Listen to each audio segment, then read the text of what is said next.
오늘은 다 아시는 것처럼 추수감사주일입니다.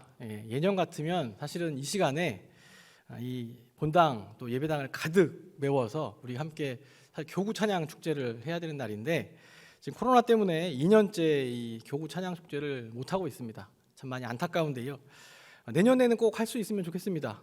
내년에는 꼭 이 추수감사 분위기를 더 우리가 잘 낼 수 있도록 또 교구가 함께 하나님께 또 찬양으로 영광 돌리는 귀한 그 행사가 또 다시 시작될 수 있으면 좋겠습니다. 그럼에도 오늘 이렇게 우리 안내위원 헌신 예배를 드릴 수 있게 돼서 또 그것도 감사합니다. 감사해야겠죠. 그리고 또 우리 안내위원들은 어떻습니까? 우리 교회 뭡니까? 우리 교회 얼굴입니다. 얼굴. 왜냐하면 교회에 처음 와서 가장 먼저 만나서 인사하는 분들이 바로 이 안내위원들이기 때문에 그렇습니다. 늘 한결같은 모습으로 또 밝은 모습으로 이 귀한 사역을 해주셔서 참 감사드립니다.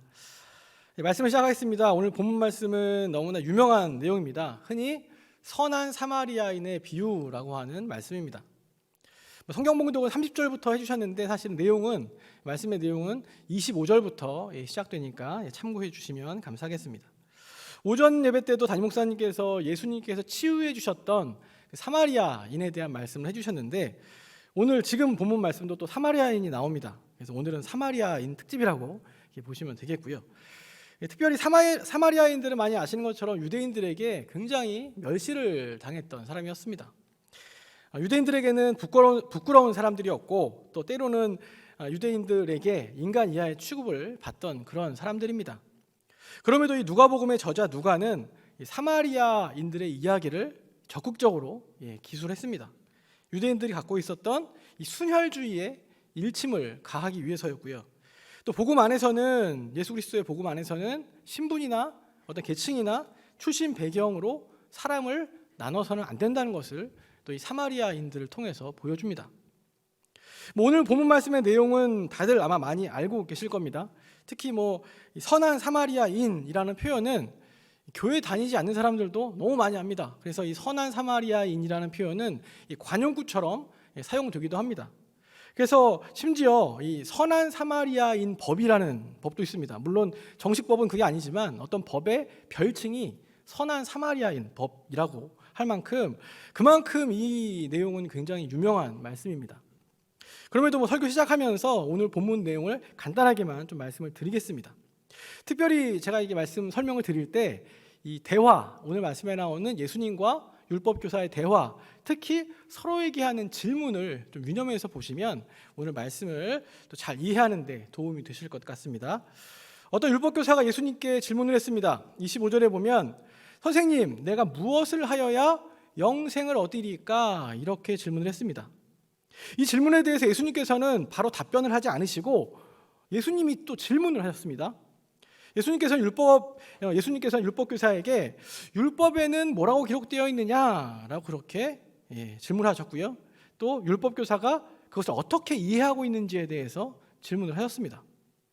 이 율법교사는 예수님의 질문에 대해서 신명기 말씀을 언급합니다. 내 마음을 다하고 목숨을 다하고 힘을 다하여 뜻을 다하여 하나님을 사랑하며 또한 내 이웃을 내 자신같이 사랑하라고 하셨다라고 대답을 한 겁니다. 그러자 예수님께서는 율법교사에게 네가 한 대답이 옳다. 그 말씀대로 너도 행해라. 그리하면 살리라. 이렇게 말씀하셨습니다. 그러자 이번에는 또다시 율법교사가 예수님께 질문을 했습니다. 율법교사는 예수님께 그러면 내 이웃이 누구니까? 이렇게 질문을 했습니다. 그리고 그 질문에 대한 답변으로 예수님께서는 오늘 말씀 소위 선한 사마리아인의 비유를 말씀해 주셨습니다. 어떤 사람이 예루살렘에서 여리고로 내려가다 강도를 만났습니다. 이 사람은 강도를 만나서 모든 것을 빼앗기고 거의 죽을 뻔해서 길에 버려졌습니다. 마침 그 길을 제사장이 지나가게 되었고 이 강도 만난 사람을 발견하게 되었습니다. 그런데 웬일인지 제사장은 그 강도 만난 사람을 피하여 지나가고 말았습니다. 조금 후에 레위인 한 사람도 이 사람을 발견했지만 제사장과 똑같이 그 사람을 보고도 피하여 지나갔습니다. 그 다음에 그 길을 지나간 사람은 바로 여행 중이었던 사마리아인이었습니다. 이 사마리아인은 쓰러져 죽어가는 강도 만난 사람의 상처를 치유해 주었고 여관으로 데리고 가서 돌봐주었습니다. 게다가 그 다음 날 여관 주인에게 이 강도 만난 사람을 잘 부탁하라고, 잘 돌봐주라고 부탁을 하면서 모든 비용을 자기가 지불할 것을 약속했습니다. 예수님께서는 이 비유의 말씀을 하시고는 율법교사에게 다시 질문을 하셨습니다. 누가 강도 만난 자의 이웃이 되겠느냐? 이 예수님의 이 질문에 대해서 율법교사는 자비를 베푼 자인이다, 이렇게 대답했습니다. 예수님께서는 가서 너도 이와 같이 하라, 이렇게 말씀하십니다. 오늘 본문 말씀의 내용이 여기까지 이렇게 이어지죠. 제가 설교 서두에 질문을 잘 유념해서 보시면 오늘 본문 말씀을 이해하는데 도움이 되실 거라고 말씀을 드렸습니다. 이제 오늘 본문에 나온 질문들을 조금 더 자세히 살펴보겠습니다. 먼저 오늘 말씀에서 율법교사가 예수님께 했던 질문의 이유를 보시면, 먼저 질문을 하는데 이 율법교사가 예수님께 질문을 했는데 그 질문의 이유를 보시면 이 율법교사의 질문의 그 의도가 순수하지 못했다는 것을 알 수 있습니다. 일반적으로 이 질문이라고 하면 두 가지 종류가 있습니다. 첫 번째 질문은 모르기 때문에 하는 질문입니다. 어떤 일에 대해서 모르기 때문에 알고 싶어서 질문을 하는 거죠. 가장 일반적인 질문의 형태이고요. 이런 질문은 내용이 어떻든 간에 그 의도 자체는 순수하다고 볼 수 있습니다. 그런데 때로는 답변이 궁금해서가 아니라 어떤 목적을 갖고 질문을 하는 경우가 있습니다. 이미 자신에게 다 답은 정해져 있으면서 상대방을 공격하기 위해서 질문을 한다거나 상대방을 당황하도록 만들기 위해서 질문을 하는 경우가 있다는 겁니다. 바로 오늘 말씀에 나오는 율법 교사의 질문이 바로 그런 질문이었습니다. 25절에 보시면 율법 교사가 예수님께 질문했던 이유에 대해서 나오는데요. 뭐라고 나오냐면 예수를 시험하여 라고 되어 있습니다. 예수를 시험하여. 율법 교사는 예수님을 시험하기 위해 질문했던 겁니다. 이 율법 교사는 예수님께 내가 무엇을 하여야 영생을 얻으리까? 라고 질문을 했지만 이 율법 교사는 이 질문의 답을 몰라서 예수님께 질문했던 것이 아니었습니다. 이 사람은 율법 교사였습니다. 누구보다 어떻게 하면 영생을 얻는지에 대한 구약의 말씀을 너무나 잘 알고 있던 사람이었습니다. 그럼에도 이렇게 질문한 이유는 예수님의 답변을 듣고 예수님을 공격할 거리를 찾기 위해서였습니다. 예수님께서 혹여나 말실수라도 하시면 곧바로 예수님을 당황하게 만들기 위해서 이렇게 질문을 했던 겁니다. 29절에도 율법교사의 두 번째 질문이 나오는데요.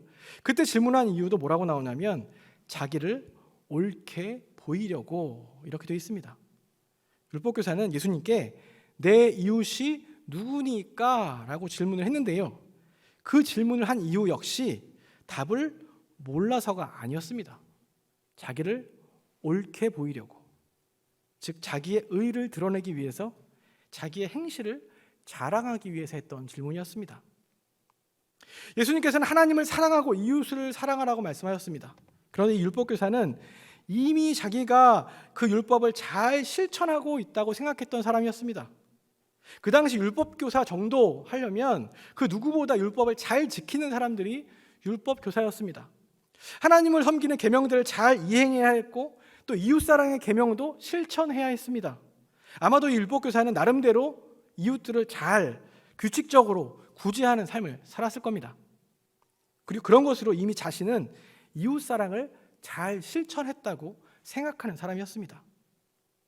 율법교사는 자신의 그런 삶을 자랑하기 위해서 예수님께 내 이웃이 누구니까? 라고 질문했습니다. 그러니까 사실 이 내 이웃이 누구니까? 라는 질문 이면에는 어떤 질문이냐면 사실은 나는 이웃사랑 잘 실천하고 있습니다. 내가 어떻게 구제하고 어떻게 다른 사람을 도와주고 있는지 한번 들어보시겠습니까? 이런 이야기를 하고 싶었던 겁니다. 그래서 공동번역 성경에 보면 이 자기를 옳게 보이려고 라는 부분을 뭐라고 번역되어 있냐면 짐짓 자기가 옳다는 것을 드러내려고 라고 번역되어 있습니다. 율법교사의 두 번째 질문 역시 질문을 했던 동기가 불손했습니다. 앞서 했던 질문은 예수님을 공격하기 위한 질문이었다면 이번의 질문은 자기 의를 드러내기 위한 질문이었습니다. 예수님은 너무나 이런 사실을 잘 알고 계셨습니다. 그래서 예수님께서는 오늘 본문을 통해서 이 율법 교사의 질문을 교정해 주고 계십니다. 조금 전에 말씀드린 대로 율법 교사가 했던 내 이웃이 누구니까? 라는 질문은 올바른 질문이 아니었습니다. 자기를 옳게 보이려고 자신의 행실을 자랑하기 위해 했던 질문이었다는 거죠. 철저히 나 중심의 질문이었습니다. 문자적으로 보면 내 이웃이 누구니까? 라는 질문은 내가 도와야 할 이웃이 누굽니까? 라는 이렇게 질문이라고 할 수 있는데요. 얼핏 보면 그렇게 이상한 질문은 아닙니다. 뭐 당연히 해야 될 질문처럼 보이죠.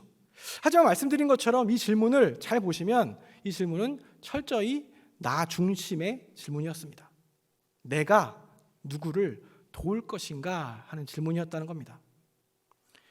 그런데 예수님께서는 이 율법교사가 했던 이 나 중심의 질문을 바꿔주십니다.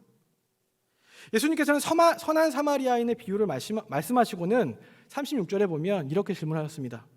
누가 강도 만난 사람의 이웃이 되겠느냐? 무슨 소리입니까? 제대로 질문하려면 내가 도울 이웃이 누구냐를 묻는 게 아니라 지금 도움이 필요한 그 사람에게 이웃이 누구인지, 정확하게는 어떤 이웃이 될 것인지를 돌아보라는 예수님의 말씀이었습니다. 나 중심에서 상대방 중심으로 질문을 바꿔주신 겁니다. 좀 복잡할 수 있는데요. 우리들도 어떻습니까? 우리들도 이웃사랑을 실천할 때 나 중심으로 실천할 때가 참 많습니다. 내가 누구를 도울까? 내가 누구를 구제할까? 내가 누구에게 이웃사랑을 실천할 수 있을까? 이렇게 생각합니다. 생각 자체는 나쁜 생각은 아니죠. 하지만 그런 접근 방법은 율법교사가 했던 나를 옳게 보이려고 하는, 나를 자랑하려고 하는 이웃사랑이 될 수 있다는 사실을 기억해야 합니다. 내 의를 드러내기 위한 행동이 될 수 있다는 겁니다. 우리는 그래서 나 중심에서 상대방 중심으로 생각을 좀 바꿔야 합니다. 가장 먼저 이웃의 필요가 무엇인지를 살피는 것에서부터 시작해야 합니다. 내가 할 것, 내가 할 수 있는 것을 먼저 결정한 다음에 하는 것이 아니라 그 시작을 내가 아니라 상대방에서부터 시작해야 한다는 겁니다. 지금 어려운 가운데 있는 그 이웃의 자리, 그 이웃의 마음에서부터 시작해야 합니다. 사실 우리들도 때로는 이런 실수를 종종 합니다. 교회의 주요 사역 중에 하나도 사실은 이웃사랑을 실천하는 사역입니다. 구제하는 것도 그렇고요, 선교하는 것도 그렇고 모두 다 사실 넓은 의미에서 이웃사랑의 사역입니다. 그런데 우리는 그런 사역을 할 때 이 나 중심에서 시작할 때가 참 많습니다. 우리가 사역을 해야 하니까, 우리가 누군가를 도와야 하니까, 그러니까 이웃사랑의 사역을 하는 겁니다. 그렇게 되면 자칫 율법교사처럼 자기를 옳게 보이려고 하는 사역이 될 수 있다는 것을 기억해야 합니다. 내가 의로운 일을 해야 하니까, 그런 일을 안 하면 좀 마음이 어려우니까, 그런 일을 해야 하나님께서 좋아하시고 복을 주시니까, 그러니까 이웃사랑을 실천해야 한다면 그 행위는 그 자체는 굉장히 선한 행위일지 몰라도 그 동기는 우리가 다시 한번 돌아볼 필요가 있습니다. 겉으로 보기에는 선한 일일지 몰라도 그것이 과연 참된 이웃사랑인지 우리는 돌아볼 필요가 있다는 겁니다. 그런 의미에서 오늘 말씀 본문 33절에는 아주 중요한 표현이 나옵니다. 사마리아 사람은 강도 만난 사람을 보고 불쌍히 여겨라고 되어 있습니다. 불쌍히 여겨. 앞선 제사장도, 앞선 레위인도 다 강도 만난 사람을 보았습니다. 강도 만난 사람의 상황이 어떠한지 본 것은 제사장이나 레위인이나 사마리아인이나 다 똑같았습니다. 그러나 제사장과 레위인은 그 강도 만난 사람을 불쌍히 여기지 않았습니다. 반면에 이 사마리아 사람은 강도 만난 사람을 불쌍히 여겼습니다. 참된 이웃사랑은 불쌍히 여기는 것부터 시작한다는 것입니다. 제사장 레위인은 질문을 한 율법교사처럼 그 누구보다 율법을 잘 지키는 사람들입니다. 아마도 율법교사가 이야기했던 신명기의 말씀을 이 비유에 나오는 제사장과 레위인도 너무나 잘 알고 오히려 다른 사람들에게 가르치는 사람들이었습니다. 그러나 그들은 자신들의 상황에 매몰되어서 이 강도 만난 자를 보기는 보았지만 불쌍히 여기지 않았습니다. 무엇보다 여기서 불쌍히 여기다라는 표현은 누군가가 나보다 좀 못하니까 나보다 좀 못 사니까 불쌍히 여긴다, 이런 의미가 아닙니다. 강도 만난 사람의 그 상황 그 자체, 그 사람의 아픔과 그 어려움 자체를 보면서 그 마음으로 같이 느끼는 불쌍히 여김이 바로 오늘 말씀에 나오는 불쌍히 여겼다라는 표현입니다. 사마리아인은 이 강도 만난 자가 누구인지 알지 못했습니다. 또 자신이 지금 어떤 상황인지, 어떤 위기의 상황인지 신경 쓰지 않았습니다. 사마리아인은 가장 먼저 고통당하고 있는 그 이웃을 보았고요, 그 사람을 불쌍히 여겼습니다.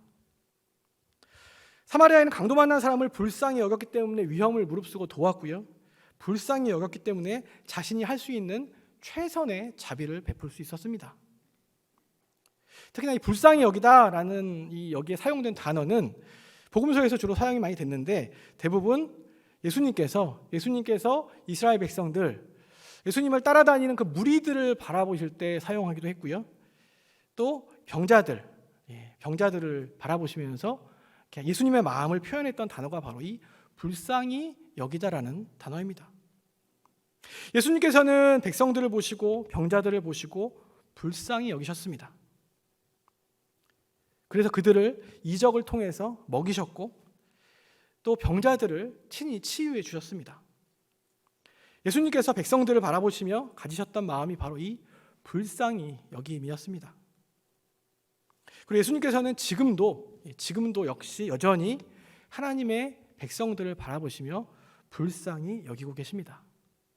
불쌍히 여기셨기 때문에 십자가의 길을 걸으셨고, 불쌍히 여기셨기 때문에 우리들의 구원을 베풀어 주셨습니다. 불쌍히 여기시기 때문에 주님의 자녀들의 삶 가운데 섭리하여 주시고, 불쌍히 여기시기 때문에 눈물 흘리며 기도하는 자리에 함께 해주십니다. 불쌍히 여기시기 때문에 우리들의 애통하는 기도의 소리를 들으시고 그 소리에 응답해 주십니다. 오늘 말씀의 제목은 누가 이웃인가 라고 정했습니다. 약간 허전하시죠? 누가 이웃인가 그러면?